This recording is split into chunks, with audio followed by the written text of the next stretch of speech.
کہ یہ جو آپ اونچی اونچی بولتے ہیں یہ کیا؟ انہوں نے کہا یہ تحریک دے کر مریض کو ٹھیک کرنا ہوتا ہے۔ جب میں اونچی اونچی بولتا ہوں تو مریض سمجھ رہا ہوتا ہے کہ یہ جو دم کر رہے ہیں یہ تیر بہدف نسخہ ہے، اور میں اس کے بعد اٹھ کے بیٹھ جاؤں گا، میں ٹھیک ہو جاؤں گا، اور کچھ بھی نہیں ہے۔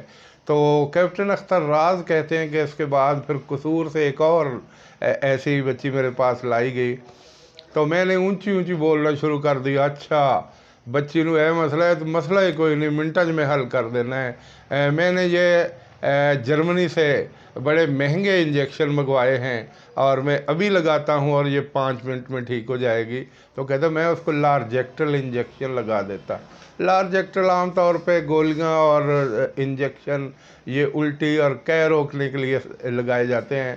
تو کہتا میں سکون آور بھی تھوڑے سے ہوتے ہیں۔ تو کہتا میں اونچی اونچی بولتا کہ یہ جرمنی سے میں نے انجیکشن منگوائے ہیں، میں ابھی لگاتا ہوں اور یہ بچی اٹھ کے بیٹھ جائے گی، اور بچی اٹھ کے بیٹھ جاتی، اور اس کے بعد یہ علاج میں اسی طرح کرتا رہتا۔ اور اگر ایسے معاملات ہوتے تو میں بچیوں کے والدین سے کہتا کہ پلیز اس کی شادی کر دیں تو اس کا مسئلہ حل ہو جائے گا، اور اس کا حل ہی یہی ہے کہ یہ شادی کر دی جائے تو فوراً یہ تمام مسائل حل ہو جاتے ہیں۔ میرے ایک جاننے والے ایک دوست کی 2 بیٹیوں کو یہ مسئلہ تھا، تو وہ کبھی کسی دم کروانے والے سے، کبھی دوسرے دم کروانے والے سے، کبھی جنات نکالنے والے سے رابطہ کرتے، تو بڑے پریشان تھے۔ وہ خود کوالیفائڈ ڈسپینسر تھے اور بہت اچھے پریکٹیشنر تھے، نباز تھے اور مرض کی تہہ تک پہنچتے تھے۔ اپنی دونوں بیٹیوں کو لے کے خانیوال کے ایک لیڈی ڈاکٹر کے پاس گئے، تو وہ لیڈی ڈاکٹر ان سے کہنے لگے کہ ڈاکٹر صاحب مجھے بڑی حیرت ہوئی، آپ تو خود ان معاملات کو اچھی طرح سمجھتے ہیں اور آپ اس نقطے پہ پہنچے ہی نہیں، یہ ہسٹیریا کا مسئلہ ہے، آپ بسم اللہ کیجئے، بچیوں کی شادیاں کر دیجئے، یہ مسئلہ حل ہو جائے گا۔ شادیاں کی تو آج ان کے ماشاءاللہ بچے ہیں اور ہنسی خوشی وہ دن گزار رہی ہے۔ میرے ایک دوست بتا رہے تھے کہ ایک خاتون نے گھر میں واویلا شروع کر دیا کہ مجھے جنات کا نے تنگ کرنا شروع کر دیا ہے، وہ پاگلوں جیسی حرکتیں کرتی، چھوٹا بڑا پیشاب وہ شلوار کے اندر نکل جاتا اور ایسی وہ حرکتیں کرتی۔ تو ایک دن تنگ آ کے اس کے والدین نے ایک عامل جنات کو بلایا جو کامل عبور رکھتا تھا جن نکالنے پر۔ جنات کا وجود ہے اور جنات واقعی کچھ لوگوں کو پریشان کرتے ہیں۔ تو وہ جو آدمی بلائے گئے وہ بہت زیادہ مہارت رکھتے تھے ان معاملات میں۔ انہوں نے جب دم کر کے چاقو کے ساتھ دائرہ لگایا اور اس عورت کے یہاں بالوں کی چٹکی پکڑ کے انہوں نے کچھ پڑھنا شروع کیا اور دائرہ لگایا، تو اس عورت نے سی کرنا شروع کر دیا، اور پھر عامل جنات سے کہنے لگی کہ آپ ایک کام کریں کہ میرے والد صاحب کو یہاں سے اٹھا دیں۔ تو انہوں نے کہا کہ نہیں، جو بھی بات ہوگی وہ آپ کے باپ کے سامنے ہوگی تاکہ پتہ تو چلے کہ اصل مسئلہ کیا ہے۔ تو پھر اس نے کانپتے ہوئے اور شرماتے ہوئے بتایا کہ حکیم صاحب، مولوی صاحب، اصل میں مسئلہ یہ ہے کہ میرا خامند نامرد ہے اور میں اپنا ان سے مطمئن نہیں ہوں، ان کا علاج کروا لیجئے تو میرا یہ مسئلہ حل ہو سکتا ہے۔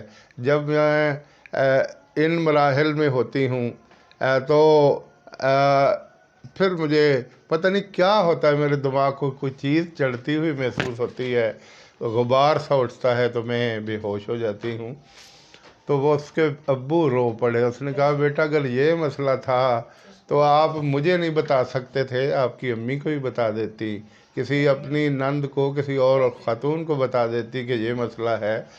ہمیں آج اتنا ایک عرصہ، 1 سال ہو گیا میں پریشان ہوتے ہوئے، اور آج آپ نے یہ مسئلہ بتایا ہے تو ٹھیک ہے، ہم کوشش کرتے ہیں۔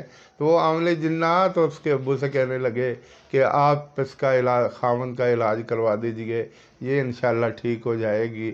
تو جب اس کا علاج ہو گیا تو وہ جن بھی ختم ہو گئے، وہ جو ایسے وہ حرکتیں اوٹ پٹانگ کیا کرتی تھی وہ بھی، پھر ماشاءاللہ اللہ نے 7 بچے دیے اور آج وہ ماشاءاللہ ہنسی خوشی رہ رہے ہیں۔